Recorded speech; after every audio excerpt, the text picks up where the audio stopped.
Below अब हम कुछ ऑर्गेनेलीज़ के बारे में पढ़ते हैं। फर्स्ट है सेल वॉल।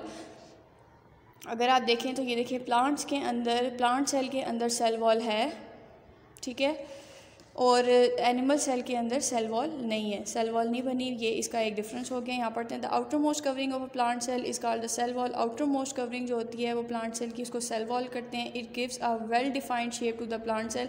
ये प्लांट सेल को एक शेप देती है, एक स्पेसिफिक शेप देती है। It is composed of a strong hard material called cellulose.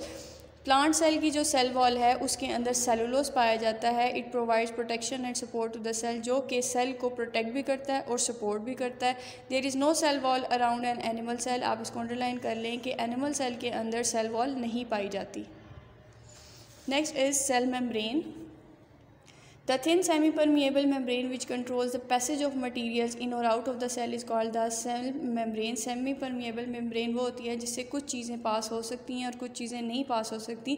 तो सेल मेम्ब्रेन का जो काम है वो सेमी परमेबल मेम्ब्रेन है, यानी कि जो चीज़ें सेल को रिक्वायर्ड होती हैं वो उसके अंदर आ सकती हैं या सेल से बाहर जा सकती हैं, और जो स्पेसिफिक चीज़ें हैं उनको ये अलाउ नहीं करता अपने अंदर से निकलने का। It acts like a sieve and let some material pass through it and stop other, यानी कि ये जो है एक सीव की तरह काम करता है, कुछ मटीरियल पास होने देता है और कुछ को रोक देता है।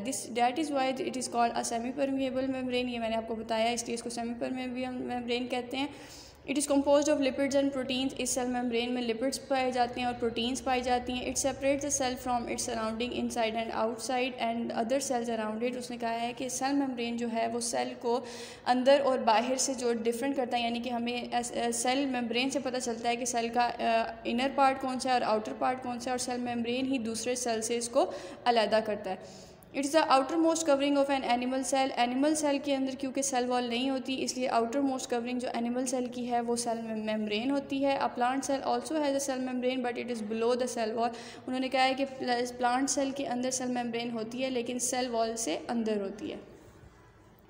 Next is cytoplasm. The jelly like transparent material that fills the cell is called cytoplasm. उन्होंने कहा है कि एक जेली की तरह का एक ट्रांसपेरेंट मटीरियल होता है जो कि सेल के अंदर पाया जाता है, उसको हम साइटोप्लाज्म कहते हैं। All chemical reactions in a cell take place inside the cytoplasm. Chemical reaction जितने भी सेल में हो रहे होते हैं वो साइटोप्लाज्म में हो रहे होते हैं। Both animal and plant cells contain the cytoplasm.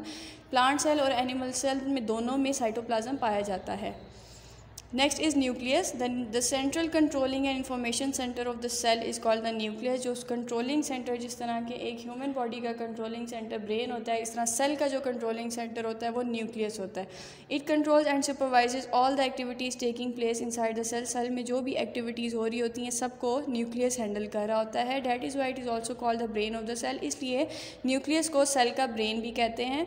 It is covered with a membrane to separate it from the cytoplasm. इसको एक मेम्ब्रेन ने कवर किया होता है ताकि इसको साइटोप्लाज्म से अलहदा किया जा सके। It contains many thread like chromosomes. इसके अंदर बहुत ज़्यादा क्रोमोसोम्स होते हैं। अगर आप ये देखें, ये जिस तरह के थ्रेड्स हैं इनको हम क्रोमोसोम्स कहते हैं। न्यूक्लियस के अंदर बहुत ज़्यादा थ्रेड्स पाए जाते हैं, धागे, यानी कि धागे, रेशे, which store genetic information about the cell, जिसमें सेल की जो जेनेटिक इन्फॉर्मेशन है वो पाई जाती है। And transfer to a new cell, और एक ये न्यू सेल में ट्रांसफ़र करते हैं। It is found in both plant and animal cell. Nucleus जो है वो प्लांट सेल में भी होता है और एनिमल सेल में भी होता है।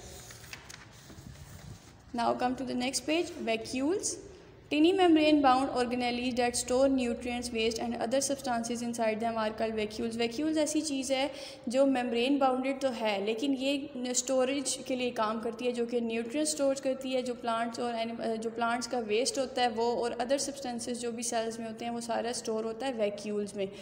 They are found in both animal and plant cell. ये प्लांट सेल में भी होता है और एनिमल सेल में भी होता है। However in animal cell many small vacuoles are present. Animal cell में बहुत ज़्यादा स्मॉल वैक्यूल्स प्रेजेंट होते हैं, but in plant cell only a single but a comparatively bigger vacuole is present. लेकिन प्लांट सेल में एक ही वैक्यूल होता है जो कि काफ़ी बड़ा जो है वो दरमियान में पाया जाता है। अगर आप इसकी डायग्राम में देखें तो ये वैक्यूल जो है ये इस तरह बिगर साइज़ में प्लांट सेल में होता है, जबकि एनिमल सेल में ये स्मॉल से ये साइज़ देखें अगर आप, तो एनिमल सेल में स्मॉल होता है और प्लांट सेल में बिगर होता है। Next is ribosome, small particles made up of proteins and ribonucleic acids are का राइबोसोम। स्मॉल पार्टिकल्स जो हैं जो कि प्रोटीन और राइबोन्यूक्लिक एसिड से बनते हैं उनको हम राइबोसोम्स कहते हैं। They have no outer membrane, इनकी कोई आउटर मेम्ब्रेन नहीं होती। Ribosomes make proteins of for cell. आपको ये इसका फंक्शन पता होना चाहिए कि राइबोसोम्स क्या करता है, ये सेल्स के लिए प्रोटीन्स बनाता है।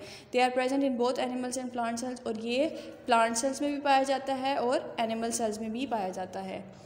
ओके क्लास, अभी हमने जो है मैंने आपको सेल की ऑर्गेनेलीज़ कुछ स्पेसिफिक पढ़ाई हैं। इंशाल्लाह नेक्स्ट लेक्चर में हम आगे कंटिन्यू करेंगे। अभी आपने इसको जो है वो पढ़ना है, सही तरह पढ़ना है। कोई कन्फ्यूजन हुई तो इंशाल्लाह नेक्स्ट लेक्चर में आप मुझसे पूछ लीजिएगा, मैं आपको क्लियर कर दूँगी। टिल देन आप अपना बहुत ज़्यादा ख्याल रखिए। अल्लाह हाफ़िज़।